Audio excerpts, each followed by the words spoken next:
Alors moi je suis Frédéric Hiller et je suis le fondateur d'une structure qui se nomme 7h23 et qui est dédiée au mentorat opérationnel de managers.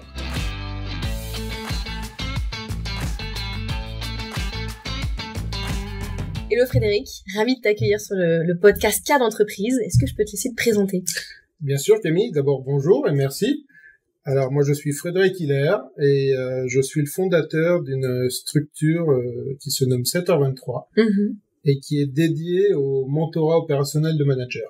Donc c'est une boutique, une petite structure qui est composée de quelques managers de forte expérience, donc axée sur l'accompagnement des managers avec quelques offres connexes comme le co-développement, les séminaires, des formations, etc. Génial. Et aujourd'hui, on a décidé de parler compétences. Est-ce que tu peux nous donner ta définition des compétences ? De quoi est-ce qu'on parle exactement ? Oui, alors, c'est un sujet qui avait été déjà débattu il y a plusieurs dizaines d'années, par des gens très intelligents d'ailleurs. Il y a une sorte de confusion dans ce qu'on appelle les compétences. Il y a une confusion entre avoir des compétences et être compétent. L'un ne veut pas dire l'autre. Alors, l'un ne veut pas dire l'autre. Ce qu'on comprend par avoir des compétences, ce que nous n'appelons pas d'ailleurs avoir des compétences, nous appelons ça posséder des ressources, ce qui est un peu différent, effectivement. C'est avoir des compétences, c'est par exemple avoir une compétence technique, c'est-à-dire je sais faire du café, dans l'absolu. C'est avoir des connaissances. Je sais que... pour faire un podcast, je sais, il faut un micro, ça c'est un micro, ça c'est une caméra. Il y a quelques ingrédients de base. Voilà, la connaissance, c'est du savoir-faire, c'est aussi sa personne, ses ressources, c'est-à-dire l'empathie que l'on a, la curiosité, la ténacité, sa gestion des émotions, sa régulation des émotions, son extraversion, son introversion, etc. Donc ça, ce sont des ressources, nous on appelle ça ressources, souvent les gens appellent ça compétences. Oui. Pour nous, ce sont pas des compétences, parce que ce sont des ressources, on a les ressources internes, les ressources externes, voilà, les gens, les logiciels qui peuvent vous aider, etc., etc. Non, la compétence, c'est vraiment autre chose, c'est tu appelles un plombier, tu lui dis j'ai une fuite d'eau, il est compétent parce qu'il arrive dans la demi-heure, il te règle le problème, c'est de qualité, le prix est raisonnable. Donc la compétence, être compétent, c'est savoir agir dans une famille de situations données, avec une performance attendue. Donc, il n'y a que la pratique qui montre la compétence. Tout le reste, c'est quelque chose qui est employable potentiellement. C'est une capacité de solliciter des ressources. Voilà, à solliciter. Et la différenciation est très importante, parce que cette confusion entre, tiens, on va devenir compétent en suivant une formation, et selon cette définition, pas exact. On va acquérir potentiellement des ressources, ce qui est différent. C'est souvent ce qu'on évoque quand on dit qu'à l'école, on a la théorie, mais on n'a pas la partie pratique. Exactement. On a appris beaucoup de choses, mais tant qu'on l'a pas mis en pratique, qu'on s'est pas rodé et qu'on n'a pas, j'allais dire, sollicité ses ressources pour en faire quelque chose, ça se fait grand-chose. Et dans le cas du manager, puisque nous sommes dédiés au management, il n'y a qu'un moyen d'apprendre à manager, c'est de manager. Excellent. Et c'est la répétition de la pratique dans le temps qui forge quelqu'un de compétent. Donc, on ne naît pas manager. Ok. Et alors justement, si on ancre le sujet des compétences dans l'entreprise, quelle que soit la taille, quel que soit le secteur d'activité, revient souvent dans nos échanges cette question le rôle du manager, qui a en plus, au-delà d'être normalement un rôle modèle pour ses équipes et d'avoir cette capacité à embarquer, qu'est-ce qui se passe dans la tête d'un manager ? Alors, si on dit que le manager cherche à être compétent, ce qui est le cas de quand même la majorité des managers, il ne faut pas non plus passer dans du manager bashing, qu'est-ce qui se fait ? Ils se retrouvent dans une situation donnée. Alors déjà, il y a quelque chose qui est vraiment important de comprendre. Alors, nous, des managers, on en a vu des centaines, j'en ai recruté, j'en mentor, je vis quasiment avec eux. Il n'y a pas une forme de management. Il y a des milliers de styles de manager, de la même manière qu'il n'y a pas un exercice de la parentalité, il y a des milliers d'exercices de la parentalité. Ça, c'est vraiment important de comprendre que c'est un rôle pluriel. C'est tout à fait ça, et puis c'est un savoir-y-faire personnel. Deuxièmement, il y a une chose qui est très importante de comprendre aussi, c'est que le manager, il opère dans une famille de situations données, Et donc, la prégnance de son environnement est très importante. Oui. C'est-à-dire que la même personne ne va pas manager de la même manière dans une start-up, dans l'administration, dans une banque, dans une industrie ou chez un artisan. Donc, l'environnement, avec ses règles, ses processus, sa culture, sa dynamique, ses codes, mais même ces processus typés, par exemple, les environnements qui te demandent des évaluations tous les 6 mois, par exemple. Donc, vont forger aussi, vont demander une intégration dans la pratique du manager. Et dans sa tête, mais qu'est-ce qui se passe à ce manager dans la compétence, et je rappelle, savoir agir dans cette situation, mais avec une performance, eh bien, il va chercher dans ses ressources comment les employer. Donc, ses savoir-faire techniques, ses savoir-y-faire, ses émotions, la manière dont il régule, ses capacités cognitives, son éthique. Donc, par exemple, il fera pas des choses qui seront contre son éthique, ou même sa logique corporelle, c'est-à-dire qu'on peut avoir dans un échange de communication, etc. Et au travers de ces prismes qui sont tous interdépendants, il va décider de ses décisions et de ses actions. Et donc c'est ça qui fait, c'est que constamment, par rapport à ce qu'il a dans sa banette, il choisit les meilleurs outils personnels qu'il a, ou externes, pour répondre à sa situation. Donc ça peut être très varié. Vraiment l'approche vraiment, personnalisée du sujet. Oui, il le fait naturellement. Je veux dire, si toi dans l'échange, toi transparaît ta manière de gérer la communication, ton relationnel, tes capacités cognitives, tout ça transparaît d'une manière naturelle. Tu cherches pas à le faire. Ça se voit pas trop. Naturellement comme ça. Et donc le manager c'est pareil. Et pareil, tu vas tirer dans tes expériences, etc. Donc il mobilise tout ça pour décider de comment il traite ces situations. Ok. Et dans l'entreprise, moi en tant que DRH, qu'est-ce que je peux offrir à mes managers justement pour qu'ils progressent dans cette dynamique-là? Ce qui est intéressant, tout le monde connaît plus ou moins ce truc qui se balade sur LinkedIn ou partout, la pyramide, où la formation, ça, c'est une rentabilité de 10%, je sais pas quoi, ça a une rentabilité de 20%, et finalement, on te explique que c'est quand tu fais que tu as une rentabilité de 90%. Et donc, c'est un prisme intéressant, très intéressant, moi, je trouve, pour analyser, finalement, la pratique de la DRH. Oui. Puisqu'il s'agit de savoir, de faire un lien entre, comment je peux systématiser quelque chose et quelle est sa rentabilité. Donc, on a bien vu que les formes de montée en compétences vont être diverses et variées. Et elles vont, en fait, de facto, soit apporter des ressources supplémentaires, donc une formation. Par exemple, on fait une formation sur comment présenter un business plan ou comment faire un feedback positif. Donc ça apporte de la ressource dans nos langages à nous. Ça apporte quelque chose que le manager va mettre dans sa banette. La difficulté de la formation, elle est double. C'est que déjà, on ne sait pas si c'est cette ressource-là qui est la plus pertinente pour la personne. Moi, il n'y a peut-être pas de problème de feedback positif avec cette ressource. Ça se manage très très bien comme ça. Et le deuxième sujet, c'est que ça n'a d'intérêt que s'il le pratique derrière.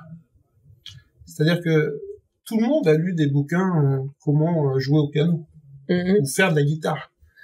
Tout le monde. Ouais. Et combien ont réussi à jouer au piano à partir des bouquins? Quasiment aucun.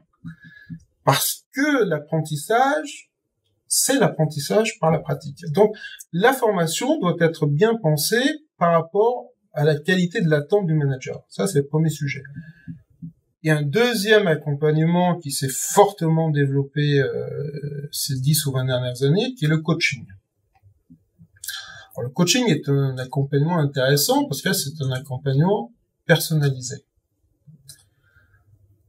Là où il faut pas se tromper, c'est que le coaching, enfin dans sa logique pure, c'est-à-dire professionnalisée, c'est une maïeutique. C'est-à-dire c'est quelqu'un qui va questionner un manager pour qu'il réfléchisse lui-même à la manière dont il mobilise ses ressources ou là où ça va pas. Mais il ne apporte pas de solution. Il va pas lui dire, tiens, là, toi, dans ta délégation, il faut, et c'est plutôt ci, c'est plutôt ça, prends la personne comme ci, etc. Pas du tout. C'est pas son objet et c'est pas son éthique.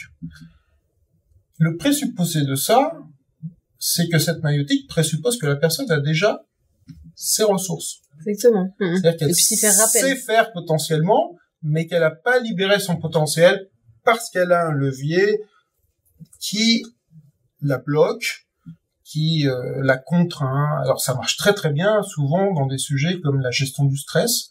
On est sur des sujets émotionnels sur lesquels les émotions tout le monde en a a priori. Normalement. A priori. Après bon, on va avoir des exceptions, mais a priori tout le monde en a. Et sur lesquels effectivement il y a quelque chose qui va bloquer dans sa régulation d'émotions, dans sa gestion de stress. Ça marche aussi très bien sur des défauts de comportement. Enfin, ce qu'on estime être des défauts de comportement, ouais. C'est une évaluation, mais et sur lesquels effectivement il faut aller chercher un peu les leviers qui font que la personne surréagit systématiquement à la critique, etc. Des choses de ce type-là, qui fait que là on n'outre pas ce domaine de la ressource, on est vraiment sur un travail de levier personnel, etc. Donc ça c'est une pratique qui est fortement répandue, mais cependant il faut en conserver les limites. C'est-à-dire, c'est assez peu utile finalement de donner du coaching là où on attend plutôt du mentorat ou de la pratique. Ouais. Parce que là, il y a une sorte de... Il y a souvent une confusion d'ailleurs sur tous ces rôles-là. Cette confusion-là d'ailleurs, on est en train d'écrire un livre blanc. Mentorat ou coaching, faut-il choisir ? Oui, bien sûr, il faut choisir parce que ça répond pas au même objet. Et que ça pas du tout donc c'est pas le même cas d'usage. Donc en gros, c'est vraiment important de distinguer ça quand on est des RH et quand on se trompe finalement on trouve bien que ça crante pas en fait. Le mentorat crante pas ou le coaching, les gens te disent oui mais bon je sais toujours pas ce qu'il faut faire. Enfin, quand ils disent ça après un coaching, c'est qu'en fait ils ont besoin d'un mentorat. Et le dernier sujet, c'est le seul sujet qui traite vraiment le être compétent. C'est quand on va travailler sur la personne dans sa situation de travail. Ouais. Et là, soit, n'étant pas exclusif le soit, c'est ton environnement qui en fait t'aide à progresser par lui-même. C'est-à-dire que l'environnement, alors, pour beaucoup d'organisations apprenantes, mais pour faire simple, c'est ton environnement qui t'aide. Donc tu as des managers qui prennent le temps. Tu peux facilement avoir des pairs pour aller discuter. Le mode de compagnonnage aussi, ouais. Oui, tu peux aller voir ma première boîte, par exemple, où on était très jeunes et il y avait une forte méthode, on est arrivé, on nous a dit, vous pouvez aller voir qui vous voulez quand vous avez un souci. Si la personne sait, elle vous dira. Si elle sait pas, elle vous pointera du doigt. Ouais. Ça, c'est une spécialité, c'est une spécificité d'environnement qui te permet de grandir naturellement par acquisition de la pratique. Parce que tu as des pratiquants, en fait, qui te disent en face ce qu'il en est. Et le deuxième sujet, c'est celui que nous explorons depuis maintenant 7 ans et que nous structurons parce qu'il n'est pas très répandu, c'est le mentorat de manager. C'est-à-dire, c'est une pratique là qui est dédiée à un manager et sur lequel on va l'accompagner dans sa progression. Alors, suivant la maturité du manager que tu accompagnes, tu as des managers sur lesquels tu vas donner beaucoup de savoir-faire. Et plus la maturité augmente, plus tu vas te retrouver dans un rôle de partenaire de performance, tu vas leur donner beaucoup de prise de recul. C'est-à-dire d'angles différents de vision. Mais tout ça apporte beaucoup de compréhension, fait grandir les personnes. Donc, de la même manière que segmenter, je sais pas, segmenter c'est un peu dur, mais en tout cas de différencier un peu les formes d'accompagnement amène finalement une ouverture des champs de décision. Dans l'échange que l'on a avec les managers, la prise de recul sur le rôle, la prise de recul sur leur environnement, le pointage de certaines pratiques qu'ils pourraient utiliser s'ils le souhaitent, sachant qu'on ne prend jamais de responsabilité, c'est jamais que du conseil ou du partage d'expérience. C'est comme du compagnonnage, un peu moins intense que du compagnonnage, qui lui a une vocation vraiment à t'amener quelque part. Mais c'est ça, c'est la même logique. Et un mentorat de manager qui fonctionne idéalement, c'est quand la personne mentorée guide son mentor.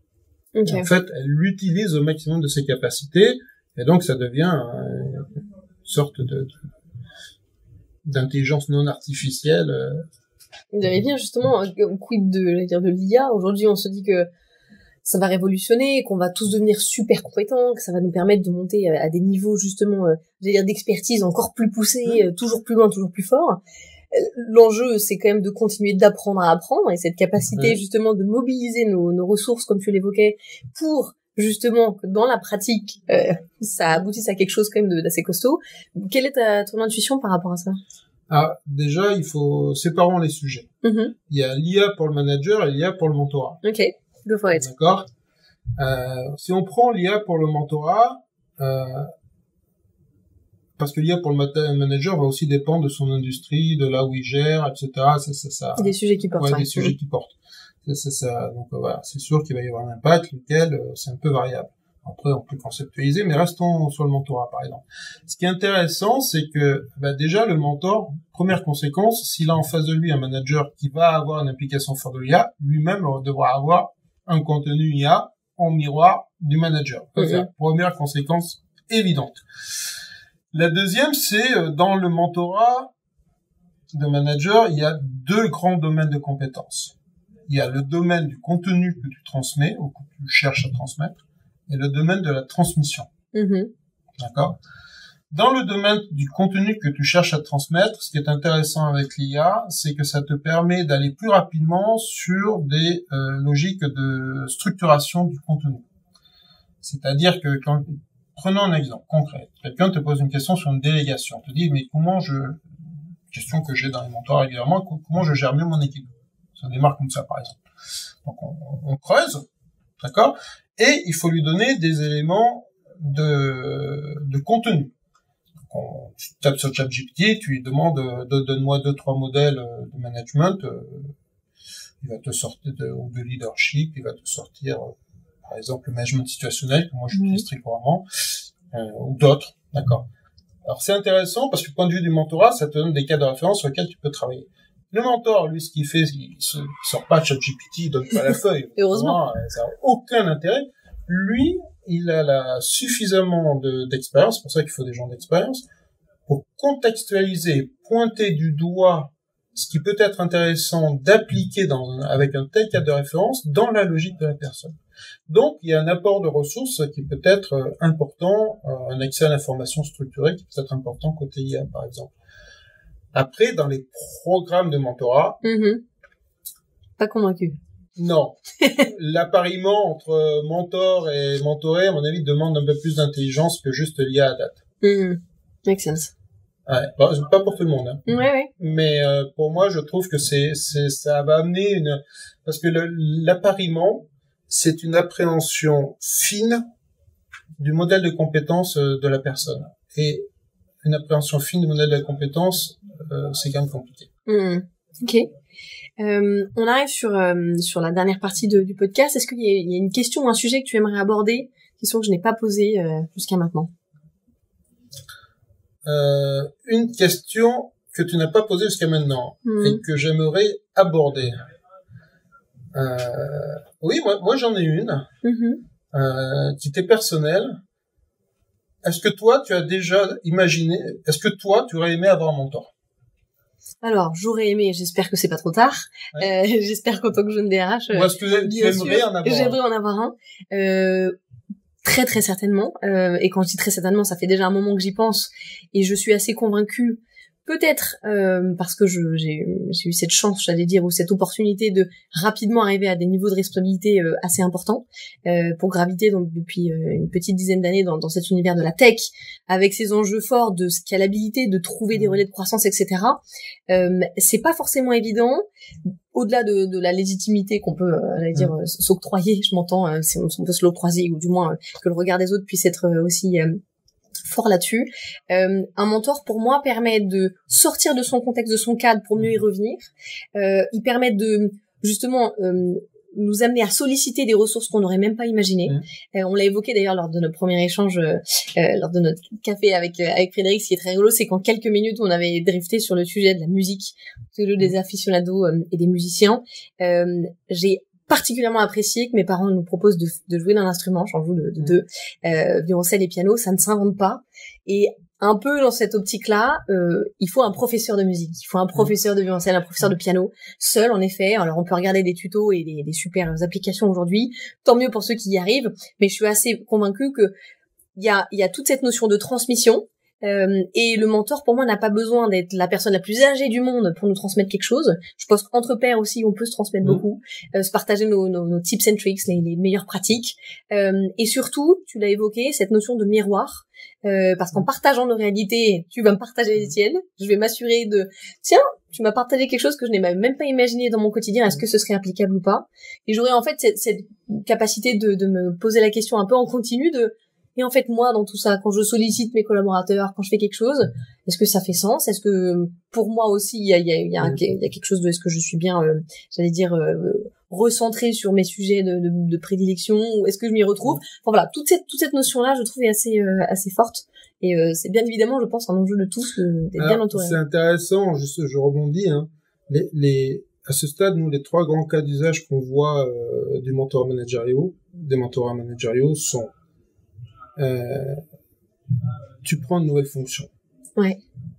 Et donc, dans ton cas, c'est-à-dire tu prends une fonction sur laquelle tu n'as pas rodé ta pratique. Cas évident. Deuxième cas, c'est les transformations organisationnelles. Le modèle managérial va changer. Donc, tu es DRH, puis tout d'un coup, tu deviens DRH mondial. Pas le même degré en effet d'investissement. Et puis des logiques différentes. Oui. C'est-à-dire tu vas encadrer des DRH locaux. On prend à la hauteur. Ouais. Par exemple, il y a des sociétés qui sont structurées par fonction, et puis tout d'un coup, elles se structurent par géographie. Pour le manager, c'est complexe. C'est des approches bien différentes. Ouais. Autre cas typique, tu intègres une boîte. Donc, tu as une boîte qui va être culturellement dominante, et une boîte qui est culturellement, je dirais pas dominée, mais qui doit s'intégrer dans une culture. Ouais. Le point de frottement des managers là, c'est un changement du modèle managérial, c'est très compliqué. Donc là, ce sont des cas d'usage. Et le dernier cas d'usage qui est employé dans une grosse boîte, c'est ce qu'on appelle les talents élevés, les hauts potentiels. Et donc là, c'est par anticipation qu'on les donne. Et pour rebondir sur les retours qu'on a du mentorat que tu as déjà cité, tu as effectivement le phénomène de cette prise de recul. Ça amène une respiration. C'est hors hiérarchie. Donc ça te permet de dire des tas de choses que tu ne dirais pas autrement à qui que ce soit. Sans filtre. Voilà, sans filtre, avec quelqu'un de confiance. Et étonnamment, c'est un effet de bien-être parce que ça te permet de mieux comprendre ton rôle et de mieux le situer dans l'environnement et de mieux situer les contraintes ou les opportunités que te donne ton environnement. Oui, de te réapproprier. Ouais, de te réapproprier plus sainement la position que... Donc ça a pas mal d'effets connexes au sens individuel. Après, ça a des effets sur l'orientation aussi. Au sens individuel, ça a beaucoup d'effets. Et pour revenir sur la musique, l'exemple typique d'un mentorat, c'est une masterclass. Pour ceux qui n'ont pas assisté à une masterclass, il faut y aller au moins une fois. Donc on va dire qu'on a l'étudiant de piano, et on a généralement une concertiste ou un concertiste pédagogue. Et qu'est-ce que cette personne sait et infuse? Déjà, elle exprime le morceau dans sa globalité, ce qu'il a sous-tend et même son historique musical. Et donc, elle est donc au-delà de savoir restituer donc la logique du morceau et son histoire musicale. Quand l'étudiant a joué, elle a identifié là où c'était, on va dire, ajustable. Et là, c'est intéressant parce que c'est quasi fractal pour ceux qui ont fait de l'ingénierie. Elle a amené le concept, elle va zoomer sur, par exemple, les 2 premières mesures. Et là, elle va faire la même chose. Elle va donner le cadre conceptuel. Elle va dire, tu vois, c'est un 4-4. Alors, j'espère que 4-4 est connu de l'auditoire. Enfin, c'est 4, on va dire 4 noirs. Et elle va dire, tu vois, les 2 premières vont porter et les 2 suivantes vont préparer les 2 premières de la mesure suivante. Donc, elle va aussi donner un cadre conceptuel. Et après, elle va donner un exemple d'interprétation. Elle va dire, ben voilà, si tu fais ça comme ça, eh ben il va se passer ça, je te propose ça. Et là où c'est intéressant, c'est parce que j'ai été à une masterclass dernièrement. Alors c'est pas moi qui jouais, et je rassure tout le monde. Elle a donné une forme, c'était un nocturne de Chopin. Et l'étudiant, elle lui a donné une forme d'interprétation. L'étudiant a dit oui, mais c'est pas comme ça que je veux l'interpréter. C'est exactement ça le mentorat. C'est-à-dire le manager va interpréter son sujet. Le mentor va lui recontextualiser, lui donner un truc, mais au final, c'est toujours le manager qui décide. Ok, excellent. Et ce serait pour toi ce premier pas à faire pour notre audience qui nous écoute aujourd'hui? Moi, je pense que le mentorat de manager, c'est quelque chose qui aujourd'hui prend encore plus d'importance parce que les environnements sont instables, parce que il faut faire des choses rapidement. Et le premier pas à faire, c'est un POC. C'est d'essayer sur un ou une petite entité. Là, les sociétés avec qui nous discutons aujourd'hui, elles prennent tout ça par le POC. Parce que comme c'est pas du coaching, c'est pas habituel. Ça implique fortement le management, donc il faut une adhésion du management reconnue. Mais une fois si le concept est bien assimilé et maintenant on a des retours, des témoignages, etc. Le dispositif est très puissant en fait, très puissant parce que ça permet de monter très rapidement des gens qui d'abord doivent avoir la volonté de progresser, autrement c'est pas la peine, dans des logiques managériales plus matures. Tout à fait. Alors c'est assez rigolo de ce que tu me parlais tout à l'heure de justement dans des contextes un peu particuliers où tu prends une nouvelle casquette, où tu es embarqué dans une autre dimension d'entreprise, c'est-à-dire que ta réalité change. Nous on accompagne Carrefour sur les programmes des managers justement et des futurs managers de magasins.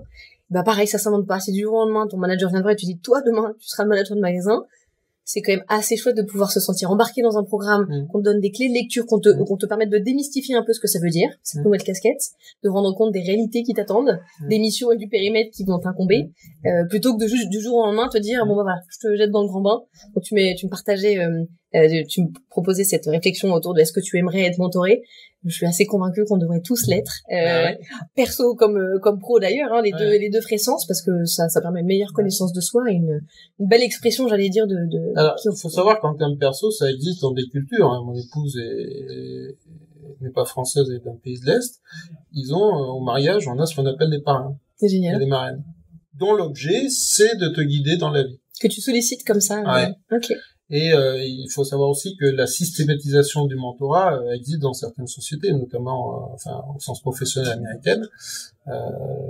J'ai en mon temps travaillé dans une grosse société américaine où les hauts potentiels étaient 2 ans directeur de cabinet d'un dirigeant avant de devenir dirigeant eux-mêmes et sautaient de position en position comme ça. Et c'était leur forme de mentorat. Et pareil, quand ils prenaient une position pour d'autres types de typologie de managers, ils étaient systématiquement mentorés en interne. Donc, la systématisation est tout à fait possible. C'est pas aujourd'hui quelque chose qui est fait. Il est dommage, mais l'objet, ce serait de rendre systémique le mentorat.